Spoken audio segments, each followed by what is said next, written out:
बराबर। तो आइए आप सरस मेला दिल्ली में ध्यानचंद स्टेडियम के पास में जो सरस मेला लगा है वहाँ पे हम लोग बराबर से सारे ग्रामीण वाले के आए हुए हैं।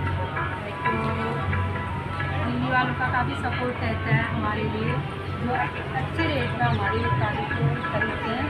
और आप देख सकते हैं हम लोग जम्बू लेके आए हैं, मटर के बिस्किट लेके आए हैं और सिल्की सून ले रहे हैं जो अच्छा। और ये बेड़ की चटनी और पहाड़ी घी है गाय का, और राजमा लाए हैं काले।